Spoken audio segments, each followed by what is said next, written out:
فيها حب فيها وجد واشتياق لا يحد فيها حب فيها وجد واشتياق لا يحد يا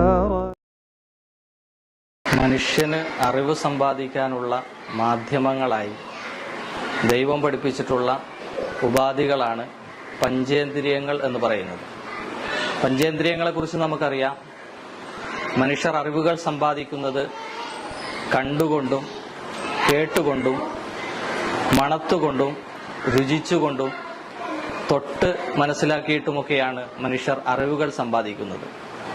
ഈ വിധത്തിൽ മനുഷ്യന് അറിവിന് നിദാനമായി തീരുന്ന ഈ ഉപാധികളിൽ നിന്ന് ഓരോന്നോരോന്നായിട്ട് മനുഷ്യൻ അറിവുകൾ സമ്പാദിച്ചു കൂട്ടാറുണ്ട്. ഇപ്പോൾ കണ്ടും അതുപോലെ തന്നെ മണത്തും ഒരു വസ്തുവിനെ കുറിച്ച് അറിയുമ്പോൾ അതിൽ ആ മനുഷ്യന് കൂടുതൽ അതിനെക്കുറിച്ച് അറിയാൻ സാധിക്കും. പഞ്ചേന്ദ്രിയങ്ങളുടെ അറിവിനെ തന്നെ ഒരു കാര്യത്തെ കണ്ടറിയുന്നതിനേക്കാൾ അത് കണ്ടും അത് രുചിച്ചും അറിയുമ്പോൾ അല്ലെങ്കിൽ അത് തൊട്ടും അറിയുമ്പോൾ ആ അറിവിന്റെ ആഴവും പരപ്പും അത് മനുഷ്യന്റെ മനസ്സിൽ ചെലുത്തുന്ന സ്വാധീനവും ഒക്കെ വളരെ കൂടുതലായിരിക്കും. നമ്മളുടെ ആധുനിക വിദ്യാഭ്യാസ സമ്പ്രദായങ്ങൾ അത് അപ്ഡേഷൻ നടക്കുന്നതിലൂടെ അതിന്റെ പുരോഗതിയിലൂടെ ഇന്ന് അത് എത്തി നിൽക്കുന്ന ഒരു സുന്ദരമായ കാഴ്ചയാണ് നമ്മളിപ്പോൾ കണ്ടുകൊണ്ടിരിക്കുന്നത്. സാധാരണഗതിയിൽ പണ്ടൊക്കെ വിദ്യാഭ്യസിക്കുന്ന കുട്ടികൾക്ക് വിദ്യയുമായി അത് നുകരാൻ വേണ്ടി കലാലയങ്ങളിലേക്ക് കടന്നു വരുന്ന കുട്ടികളുടെ കൈവശം നമ്മൾ ഏൽപ്പിച്ചു കൊടുക്കുന്നത് ടെക്സ്റ്റുകളായിരുന്നു, പുസ്തകങ്ങളായിരുന്നു, അതിലുള്ള കളർ ചിത്രങ്ങളായിരുന്നു.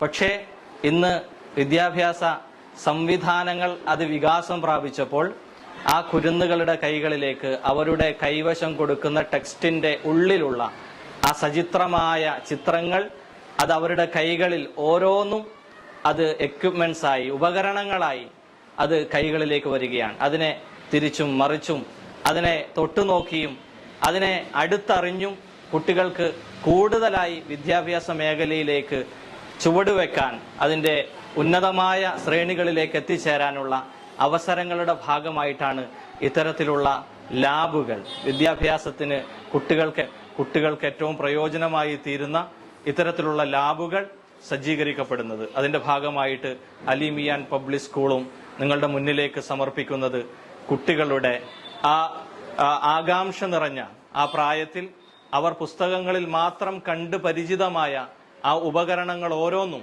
അവരുടെ മനസ്സിനെ സ്വാധീനിക്കുന്ന വിധത്തിൽ കൈകളിലേക്ക് കളിപ്പാട്ടങ്ങളായി എത്തിച്ചേരുന്ന നവ്യമായ ഒരു അനുഭവത്തിലാണ്, ആ ഒരു സന്ദർഭത്തിലാണ് നമ്മൾ കഴിഞ്ഞുകൂടുന്നത്. ഇന്ന് ഇതിന്റെ ഇനാഗുറേഷൻ നമ്മളുടെ ആംസ് കിഡ്സിൽ നടക്കുകയാണ്. അലിമിയാൻ പബ്ലിക് സ്കൂളും ആംസ് കിഡ്സുമൊക്കെ മുന്നോട്ട് വയ്ക്കുന്ന വിദ്യാഭ്യാസ നയവും സമ്പ്രദായവും ഒക്കെ ഇന്ന് ആധുനിക മേഖലയിൽ നമുക്ക് ലഭ്യമാകുന്ന ഏറ്റവും നൂതനമായ സംവിധാനത്തിലൂടെ നമ്മളുടെ മക്കൾക്ക് പഠിക്കാനുള്ള സൗകര്യങ്ങളാണ് ചെയ്തു വെച്ചിട്ടുള്ളത്, ഒരുക്കി കൊടുത്തിട്ടുള്ളത്. ഇത് ദൈവം സ്വീകരിക്കുമാറാകട്ടെ.